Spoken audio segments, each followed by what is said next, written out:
Diyan guys, wala naman problema sa head guys. Okay naman yung head, oh. Tsaka lapat na lapat yung gasket guys, gasket. So maaaring naging problema doon sa ano guys, sa butas guys.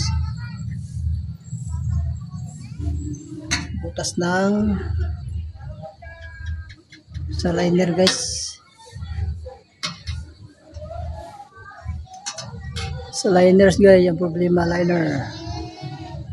So kailangan natin yan isang i-drain guys. Yan, liner guys. Yun. Yan.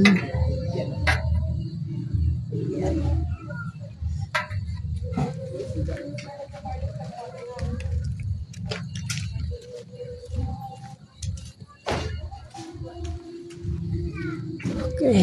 Okay guys.